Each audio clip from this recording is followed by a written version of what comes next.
होगा तो इंजीनियर बनेंगे, और नहीं तो चोर बनना होगा तो चोर बनेंगे। स्कूल एक ही होता है, क्लास एक ही होता है, किताब एक ही होता है, पढ़ाने वाले मास्टर साहब भी एक ही होते हैं, बच्चे भी आते हैं समय से उसी क्लास में, सारे बच्चे, और सारे बच्चे उसी क्लास में जो है समय से अपने अपने घर को जाते हैं। हाँ, कुछ पैसे वाले हैं तो आजकल नया फैशन चला है, 2-4 गो डीजे और 2-4 गो बैंड बजा के लोग ले आता है। गरीब है तो अपना ऐसे ही लेके जाता है, मगर वहां कोई अंतर नहीं, इसलिए उसको शमशान कहा गया। यहाँ सब एक समान। मेरे गुरु क्या कहते हैं, आप सभी बोलिए तो। हे शिवा मेरे गुरु, मैं आपका शिष्य हूं, मुझ शिष्य पे दया कर। बोली में क्या बोल रहे हैं कि हे शिव आप मेरे गुरु हैं, मैं आपका शिष्य हूं, और कर क्या रहे हैं, जगत के लिए मांग रहे हैं, संसार के लिए मांग रहे हैं, घर मांग रहे हैं, कोई जो है बच्चों के लिए मांग रहे हैं, कोई परिवार के लिए मांग रहे हैं, कोई मनता मांग रहे हैं कि हमारा ये काम हो जाएगा तो गुरु चर्चा करा देंगे। सोचिए कि हम आप गुरु जी पर एहसान कर रहे हैं, एहसान है ना हुआ कि हमारा ये काम हो जाएगा तो हम चर्चा करा देंगे। हमें आपको तो कहा गया शिष्य बनने के लिए, शिष्य बनकर क्या करेंगे, गुरु जी से पढ़ेंगे, पढ़ने ना आए हैं गुरु जी से। अब सोचिए कि बच्चा जो है स्कूल जाए और वहां मास्टर साहब के कहे कि मास्टर साहब हमारा क्लास में फर्स्ट डिवीजन ला देबा, सबसे ज्यादा नंबर दे देबा, तो हम जो है 5 किलो मिठाई ला के देंगे। उससे बच्चा को जो है जो क्लास में पढ़ाया जाएगा, जो पुस्तक है, उस पुस्तक के अंदर जो लिखा हुआ है उसका जो अर्थ है, उसका ज्ञान का बोध हो जाएगा, बोध तो नहीं होगा। वो पास तो किया मगर मास्टर साहब को 5 किलो मिठाई खिला के।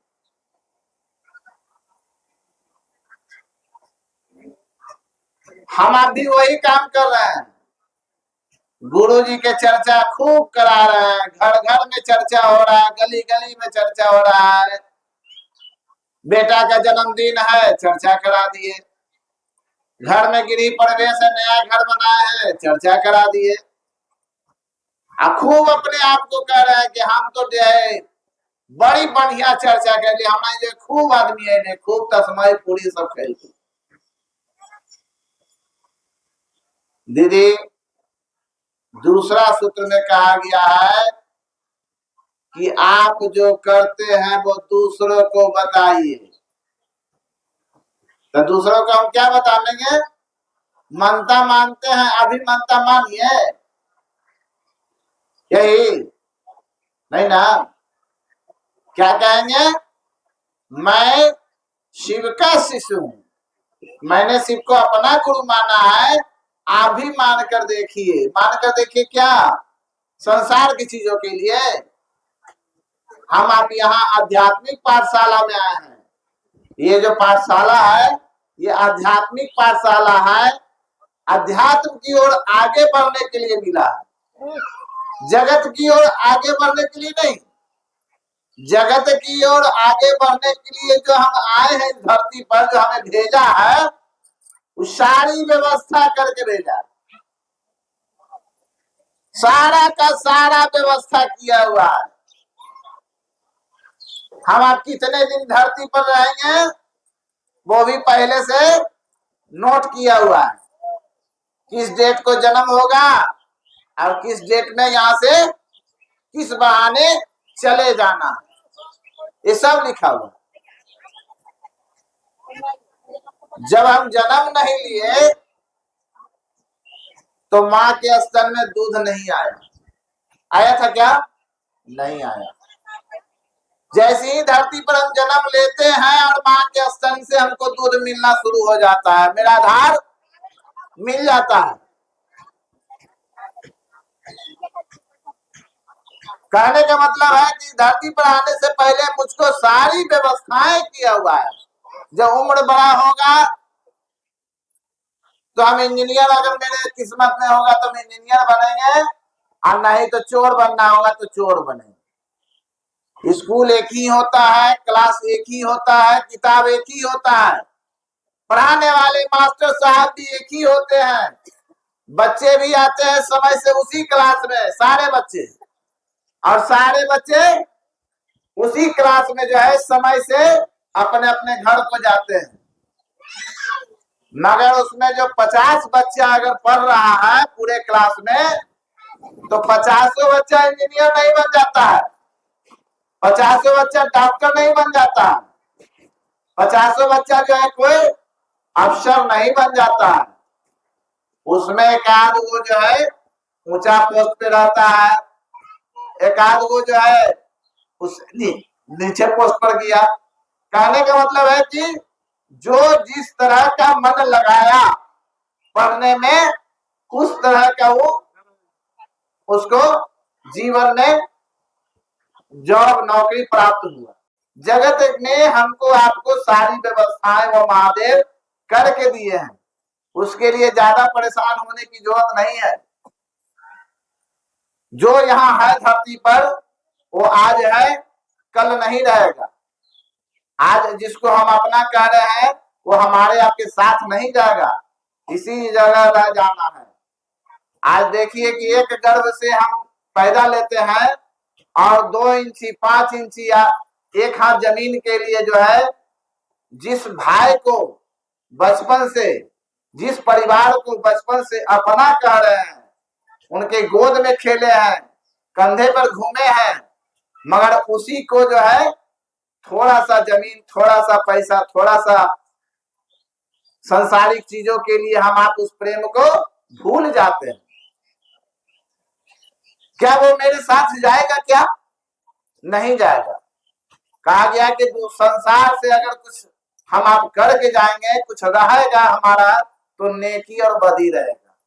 जो दूसरे को हम मदद करेंगे, दूसरे को जो सहयोग करेंगे, दूसरे को जो हम आवश्यकता पर खड़ा रहेंगे, वही मेरा यहाँ रहेगा। मेरे जाने समय जब मेरा ये शरीर, जब आत्मा निकलेगा, तो इस शरीर को जो है बस एक ही नाम दिया जाएगा, अच्छा था और खराब। कितना बड़ा राजा हो, कितना बड़ा संपत्ति हो, शमशान में जाके देखिए, वहां जो है एक ही तरह से सबको जलाया जाता है और एक ही तरह से जो है मंजिल पे जाता है। उसके लिए कोई अलग व्यवस्था नहीं होता है। हाँ, कुछ पैसे वाले हैं तो आजकल नया फैशन चला है, 2-4 गो डीजे और 2-4 गो बैंड बजा के लोग ले आता है। गरीब है तो अपना ऐसे ही लेके जाता है, मगर वहां कोई अंतर नहीं, इसलिए उसको शमशान कहा गया। यहाँ सब एक समान। हमें आपको महादेव मिल जाए, महादेव के हम शिष्य हो जाए, तो हमें संसार का कोई ऐसा चीज नहीं है जो हमें आपको प्राप्त नहीं हो सकता। मगर जो मेरे आवश्यकता के लायक रहेगा, जो मेरे जरूरत के लायक रहेगा, वही महादेव देंगे। क्योंकि गुरु अपने शिष्य की जिम्मेवारी लेते हैं, तो जिम्मेवारी लेंगे तो जो हमको जरूरी होगा वही ना देंगे, जिससे मेरे जीवन में लाभ होगा वही ना देंगे, जिससे मेरे जीवन में हानि होगा वो कितना हम गिड़गिड़ाते रह जाए, नहीं मिलने वाला है, उसकी समझ दे दे। जब समझ आ जाएगा, गुरु करते क्या, हमें आपको जो भी चीज जानकारी है उसको समझ दे देते हैं। जब समझ हो जाता है, जब वो बातें समझ में आने लगता है, तो हम आप जो है उस चीज का जिद नहीं करते। बच्चा छोटा है तो मेला देखने जाएगा तो क्या मांगेगा? मम्मी हमको सीटी दिला दो, घिरनी दिला दो, प्लास्टिक का खिलौना दिला दो। वही बच्चा बड़ा हो जाता है, अब उसी मेला में फिर ले जाइए, क्या वो इस चीजों का मांग करेगा? क्योंकि उसको समझ हो गया कि ये सब मेरे अब आवश्यकताओं का चीज नहीं है, इससे मेरा जीवन नहीं चलेगा। अब मुझको क्या चाहिए? आजकल जो टच वाला मोबाइल चाहिए, 5G मोबाइल चाहिए, जिससे कि हम उसमें पढ़ाई कर सकते हैं, जिससे उसमें हम बहुत अच्छी अच्छी बातें सीखकर अपने जीवन में हम उसका उपयोग कर सकते हैं। तो हम आप इस शिष्य जब बनने चले हैं, तो गुरु जी हमें आपको जब समझ देंगे तो इस सांसारिक चीजों का मांग नहीं करेंगे, क्योंकि मनुष्य में आया ना, मनुष्य जो है भोग और मोक्ष दोनों प्राप्त करता है। भोग यानी संसार में जो हमको आपको मिला है उसकी अच्छी तरह से भोगने की, और इस संसार से जो है जाने के समय मोक्ष प्राप्त हो, ये गुरु प्रदान करते हैं। और तीसरा में नमः शिवाय, नमः शिवाय से प्रणाम करना। ये नमः शिवाय महामंत्र है। सारे मंत्रों से ऊपर, जितने भी मंत्र है ना, सारे मंत्रों से ऊपर के मंत्र हैं। एक बार अगर नमः शिवाय करते हैं तो फिर न धरती मैया के अलग से प्रणाम करे की जरूरत है, न देवी मैया के अलग से प्रणाम करे की जरूरत है, न घर के देवता के अलग से प्रणाम करे की जरूरत है। सारी देवी देवताओं को प्रणाम हो गया। अब सोचिए कि सारी देवी देवताओं को जब हम प्रणाम करेंगे तो सारे देवी देवताओं हमें आपको क्या करेंगे? मदद करने के लिए हमेशा तैयार रहें।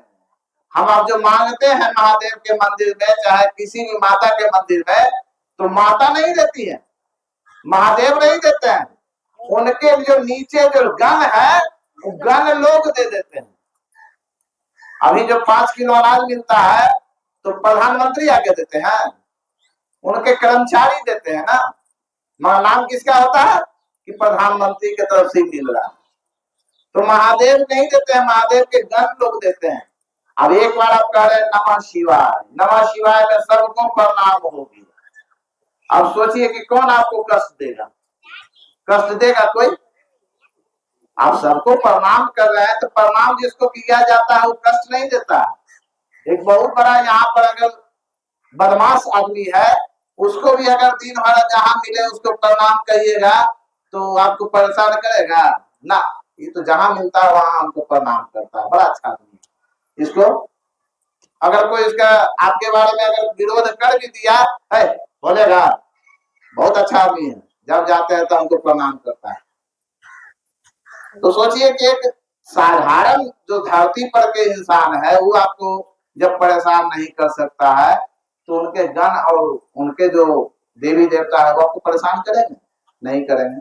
यानी हमारे आपके कष्ट जो है क्या होगा? जीवन में जो कष्ट है जो आता है वो तो आएगा, पता नहीं चलेगा। पता कब चलता है? जब उसका ध्यान करते हैं।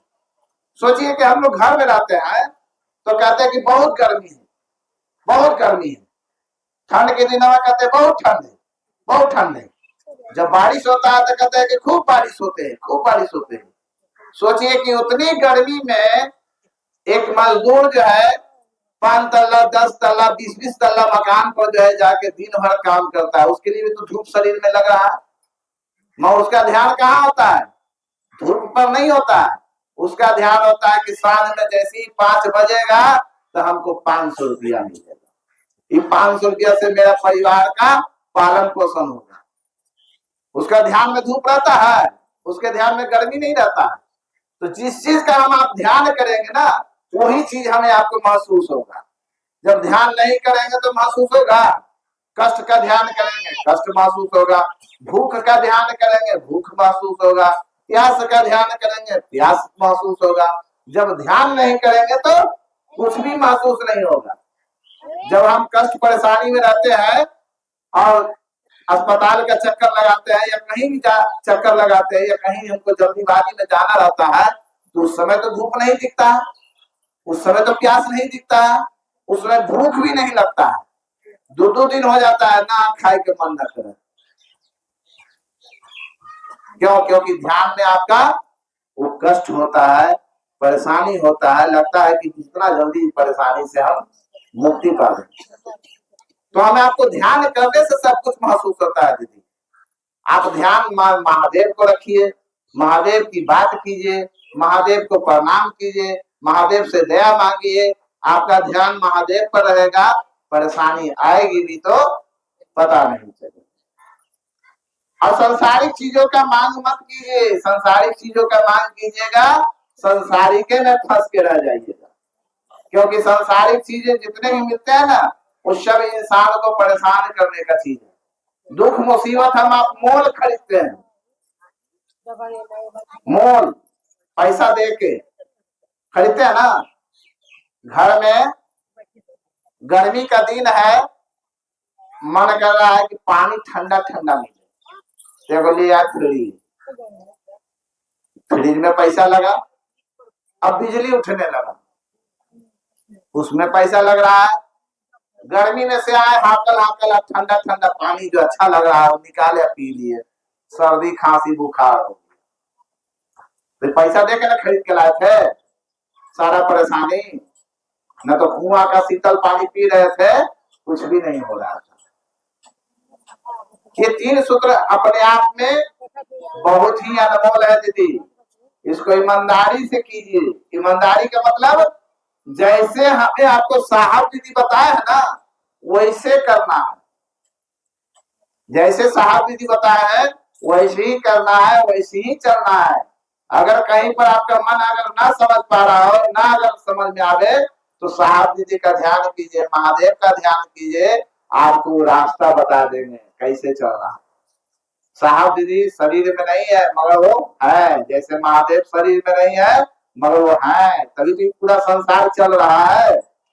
हम अब यहाँ कितना कुछ कर ले, कितना चोरी करे, बेईमानी करे, किसी का लूट ले, कुछ भी कर ले, जाने समय कोई ऐसा पॉकेट न बना जिसमें वो सुई का नोक भी लेके चलेगा। वो सुई भी लेके जा सकते हैं?